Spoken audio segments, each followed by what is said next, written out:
Welcome to my channel. అందరికీ నమస్తే అండి. ఈరోజు ఆదివారం బ్రేక్ఫాస్ట్ అండి, పూరి. అలాగేనండి, కావాల్సిన పూరి కూరకి బంగాళదుంపలు ఉడకబెట్టి పెట్టుకున్నానండి.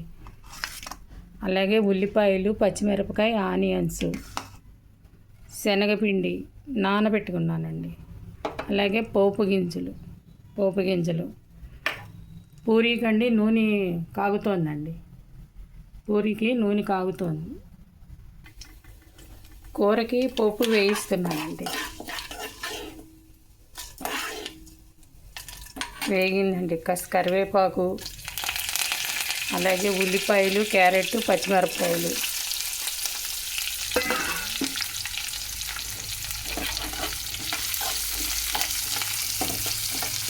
ఇవన్నీ కాసేపు మగ్గాలండి. మగ్గిన తర్వాత బంగాళదుంపలు ఉడకబెట్టేసుకున్నాం కదండి, అప్పుడు లాస్ట్లో వేద్దాం. చిటికెడు పసుపు అండి, అలాగే సాల్ట్,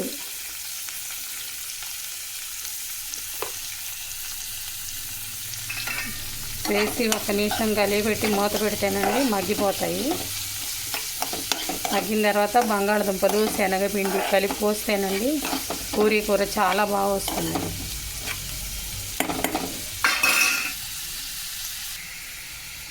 ఇదిగోండి, ముందుగా ఒత్తి అట్టి పెట్టుకున్నానండి. పూరి ముందుగా అట్టి పెట్టుకున్నాను, నూనెలో వేస్తున్నాను.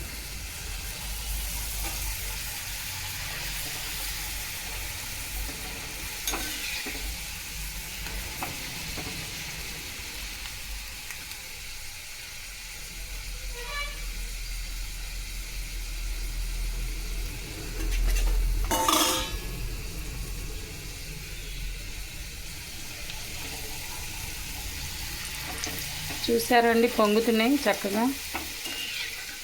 ఏం లేదండి, కాస్త ఆయిల్ వేసి కలిపానండి, అంతేనండి. కాస్త ఆయిల్ వేసి కలిపాను అంతే.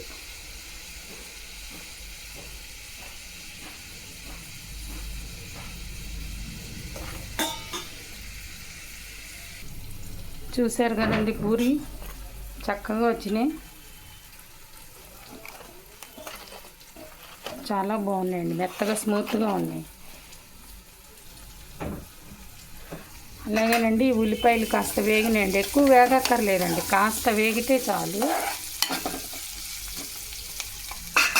అలాగే ఉడకబెట్టిన బంగాళదుంపలు కూడా వేసేద్దాం.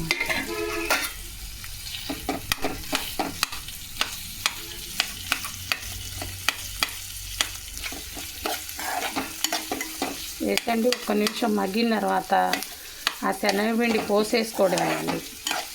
చాలా బాగుంటుంది కూర.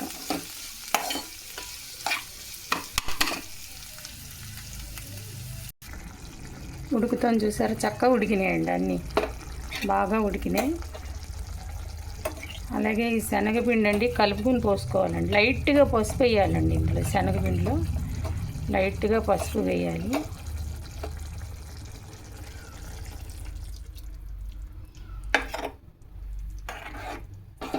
హోటల్లో చేసినట్టు ఉంటుందండి పూరీ కూర.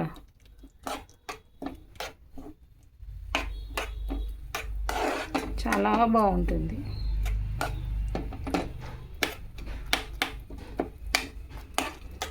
క్యారెట్ కలర్ఫుల్గా ఉంది, చూసారండి. నా వీడియో కనుక నచ్చితే లైక్ చేయండి, షేర్ చేయండి. Thank you.